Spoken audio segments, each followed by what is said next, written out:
Bonjour à tous, aujourd'hui on va découvrir une nouvelle propriété. Cette propriété c'est un château. Ce château est basé en Normandie, à moins d'une heure de Paris à peu près. Et ce château est composé de 13 chambres, il fait 760 mètres carrés à 27 hectares de terrain, à la fois un parc totalement clôturé, mais également des terres agricoles, un terrain de tennis, une piscine et également un aérodrome. Ça c'est assez rare et exceptionnel en France aujourd'hui, on a un aérodrome dans ce domaine. Donc ce domaine et ce château a appartenu à Félix de Puligny. Félix de Puligny va totalement le reconstruire dans les années 1850, 1855, 1870 pour être exact, et il va faire ça avec son architecte qui est un élève de Viollet-le-Duc. Vous allez voir, on va découvrir là un château exceptionnel, on va faire le château, l'ensemble des prestations, les dépendances, mais également l'aérodrome. Donc un endroit exceptionnel aujourd'hui en France. Allez, suivez-moi, on y va, on va visiter tout ça.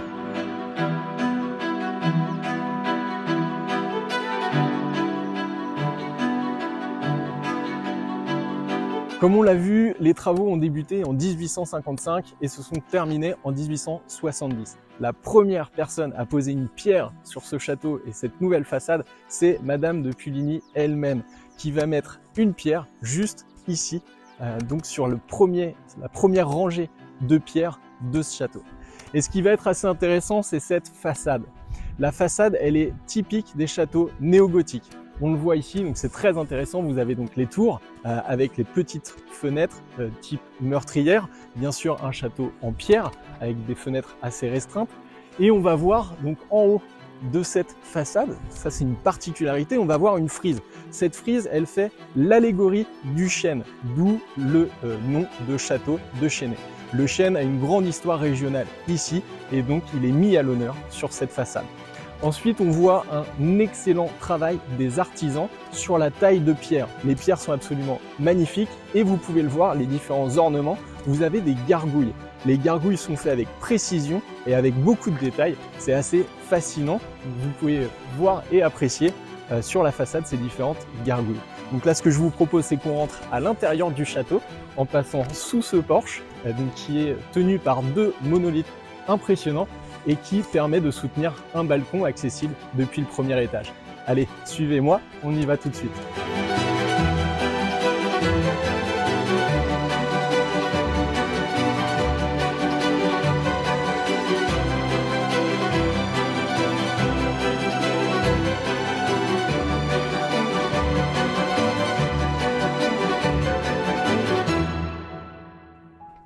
Donc là, on entre dans le hall du château. Le hall absolument magnifique et notamment avec cette incroyable porte. Première chose, un petit peu référence dans ce hall, vous pouvez voir cette porte en chêne massif avec une énorme clé, une clé unique pour justement cette porte. Voilà, c'est vraiment un monument à elle-même, cette belle porte. Donc voilà, on a une porte ici et on peut regarder ce qui entoure ce hall. Ce sont différents rois de France sculptés et avec une petite histoire. Ici, on a justement Louis XI qui a enfermé le cardinal de la Balue. Donc voilà une petite histoire au sein de ce hall. On peut voir dans ce hall également des vitres. Ces vitres permettent d'avoir une vue traversante sur l'ensemble du rez-de-chaussée. Donc on peut imaginer ici avoir de grandes réceptions et de pouvoir profiter de tout le monde et de voir en fait toutes les personnes au sein d'une soirée peut-être ou d'un événement organisé au sein du château. Et je voudrais insister aussi sur une chose, c'est ce livre. Ce livre recueille tous les travaux de Félix de Puligny et de son architecte avec les explications pièce par pièce de la rénovation. On a ici vraiment un trésor de toute la rénovation du château.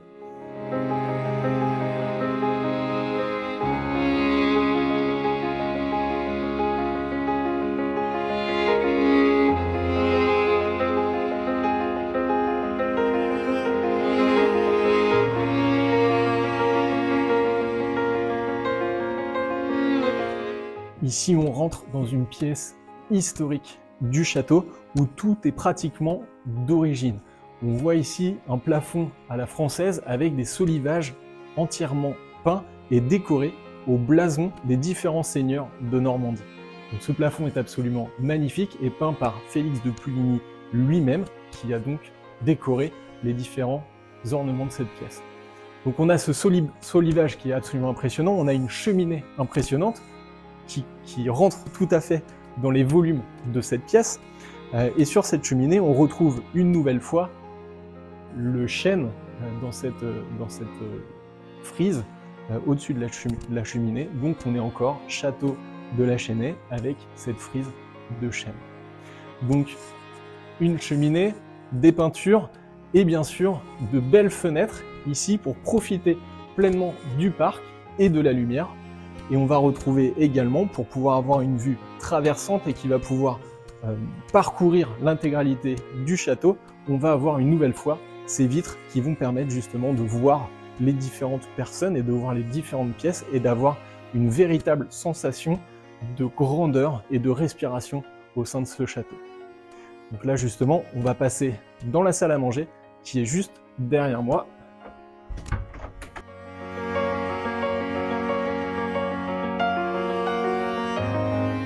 On rentre ici dans la salle de réception, la salle à manger avec une décoration quasi d'origine. Rien n'a bougé par rapport au château historique du XVe siècle.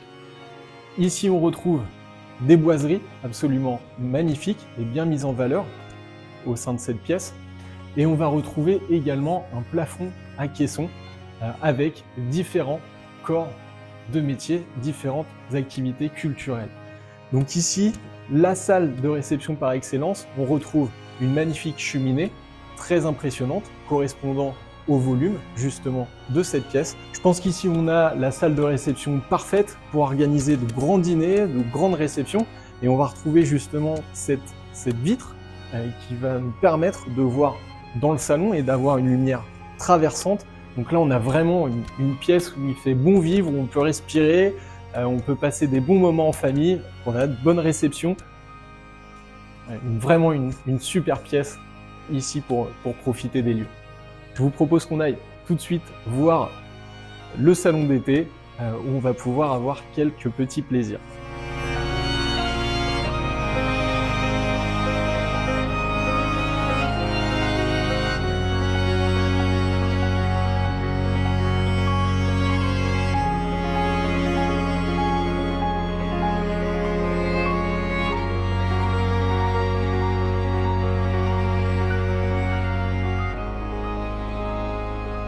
On quitte la grande salle de réception, on retourne justement dans le hall, on profite de cet escalier vraiment massif en pierre, donc voilà, qui orne bien donc, ce hall. Et là, on passe dans le salon d'été, vous allez voir.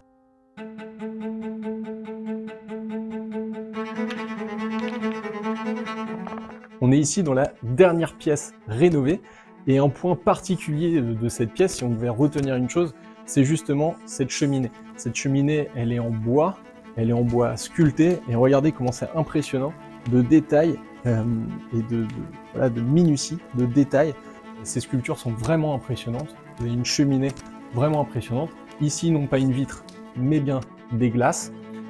Et donc, du coup, on peut justement aussi avoir une belle lumière ici et vraiment une bonne sensation d'espace. Une nouvelle fois, on a une hauteur sous plafond qui est constante sur l'ensemble du rez-de-chaussée.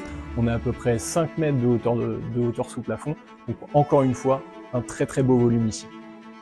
On est dans la pièce par excellence pour les fins de soirée ou un bon après-midi détente ici pour profiter une nouvelle fois à la fois du parc, de la lumière qui est en exposition. Cette pièce est en exposition permanente de par justement son orientation. Donc là, on peut vraiment profiter pleinement de cette magnifique pièce. Ce que je vous propose, c'est qu'on passe à la cuisine et on va passer par une petite porte qui est juste ici.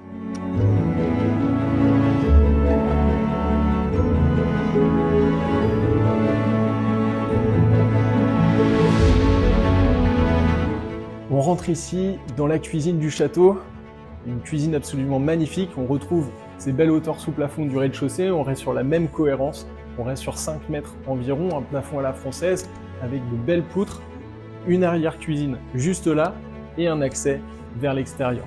Vous voyez justement derrière moi là une cheminée impressionnante avec un piano aujourd'hui, de quoi bien cuisiner justement ici, de belles fenêtres pour pouvoir profiter, voilà, de pouvoir cuisiner tout en profitant du parc et de la belle vue. Ici on va avoir une exposition qui va être justement nord-ouest et donc ici on va profiter de cette lumière plutôt en fin de journée.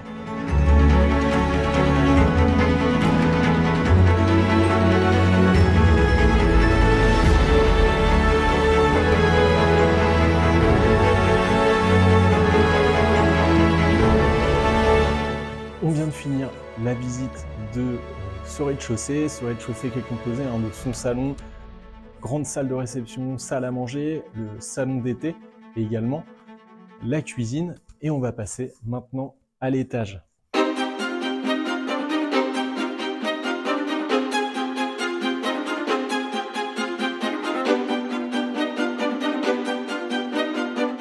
On arrive ici dans un grand couloir.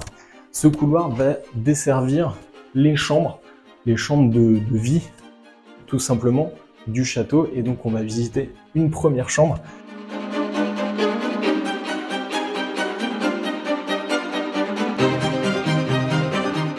Donc on arrive ici dans la chambre principale.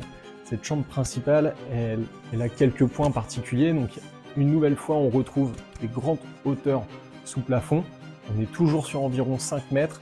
On a une très belle exposition, une exposition plutôt levée de soleil vers l'est. Et on va retrouver par exemple le plafond qui a été peint en famille. C'est une œuvre familiale. C'est Félix et ses enfants qui ont justement peint les différentes fresques qu'il y a au plafond.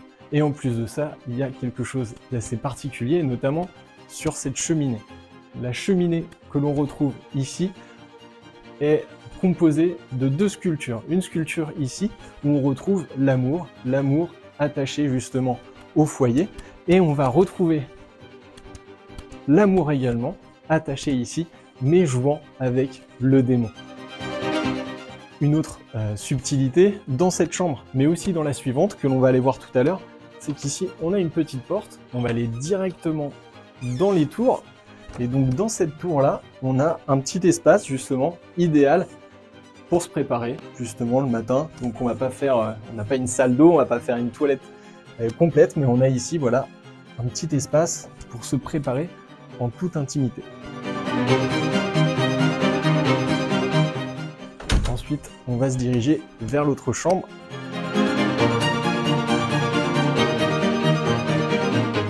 Ici, on va retrouver très classiquement la salle de bain de cette chambre. Et de par cette salle de bain, on peut aller dans l'autre chambre juste à côté, qui peut être par exemple une chambre d'amis, voilà, qui a une parfaite vue sur le parc, juste ici, une très très belle lumière aussi ici.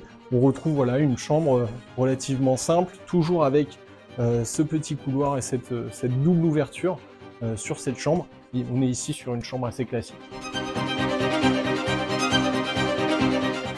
On se retrouve dans le couloir et ici on va retrouver une chambre qui va plutôt être une chambre d'enfant. On a 2 chambres exactement, ou pourquoi pas chambre d'amis pour pouvoir avoir de l'indépendance. On va retrouver une première chambre ici, toujours avec cette magnifique vue sur le parc.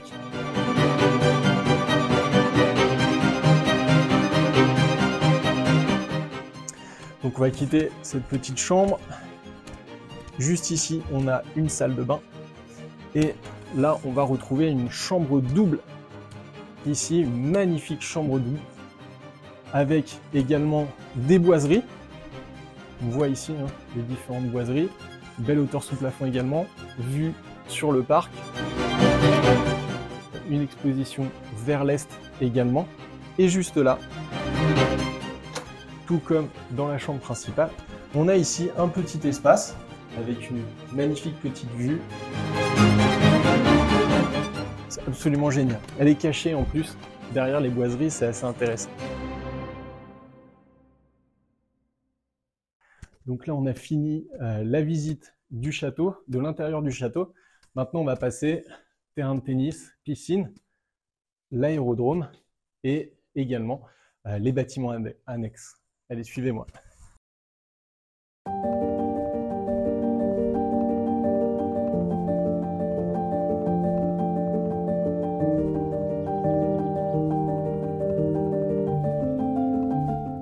Donc, première singularité qu'on va voir, première visite de ces extérieurs, c'est ici la fontaine. La fontaine ici, elle a été sculptée dans la pierre avec beaucoup de détails, hein. C'est un super travail qui a été fait. Cette fontaine, elle va puiser directement dans les sources du château de Chesnay. Ensuite, on va se diriger vers les dépendances. Donc là, on retrouve cette magnifique tour, hein. Tour avec justement l'horloge et également une cloche au sommet de cette tour.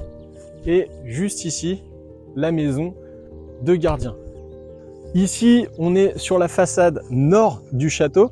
On voit ici justement la chapelle qui est relativement intéressante. Et une observation, hein, c'est que la porte de cette chapelle est vraiment petite. Elle oblige les personnes à rentrer en se baissant.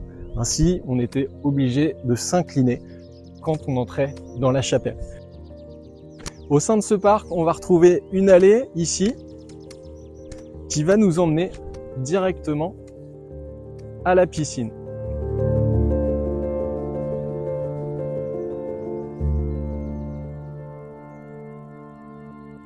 Ici, on arrive à la piscine, un bel espace ici de détente. On est exposé est, là on est en plein soleil, une totale ouverture sur le soleil ici et sur la lumière, avec la piscine ici, un espace cuisine et donc espace salle à manger extérieur juste ici, qui nous permet justement voilà, de bien profiter des derniers instants ou d'un après-midi ou d'un bon week-end.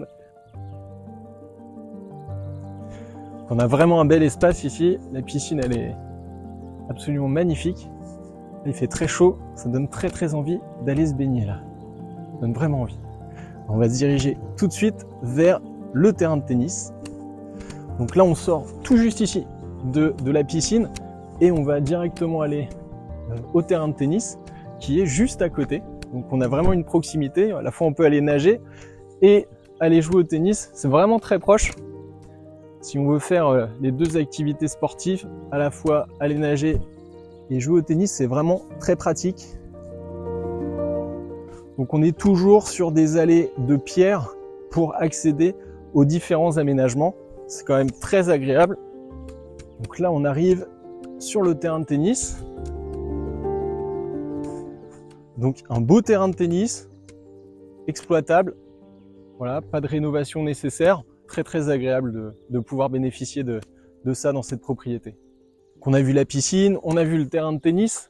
Maintenant, on va aller voir l'aérodrome, la piste de décollage et d'atterrissage des avions au sein de cette propriété.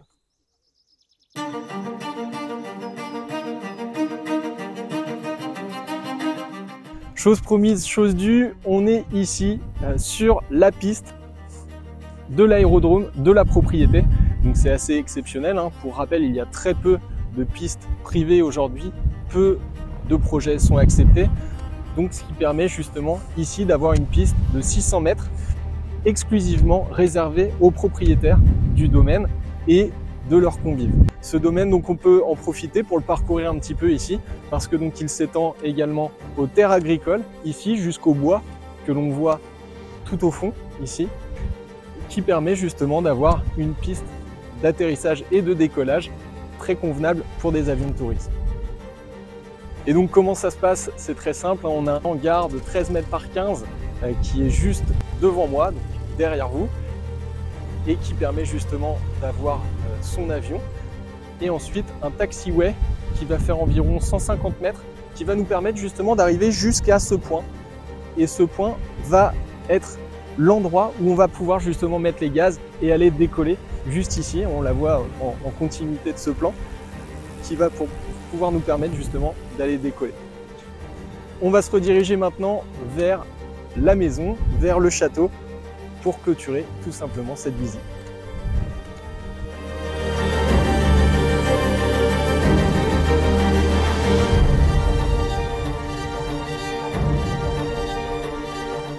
On arrive au terme de cette visite.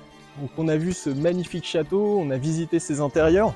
Donc pour rappel, un château d'environ 760 mètres carrés, un domaine de 27 hectares avec des terres agricoles, un domaine justement avec ce magnifique parc, des dépendances, une maison de gardien et également donc des prestations telles que la piscine, le terrain de tennis et également cet aérodrome qui est vraiment exceptionnel et très rare aujourd'hui. Donc voilà, surtout n'hésitez pas à commenter, liker et surtout vous abonner à notre chaîne pour nous soutenir et vous proposer, vous partager d'autres biens. Moi j'ai été très heureux de vous partager cette propriété et de la visiter avec vous.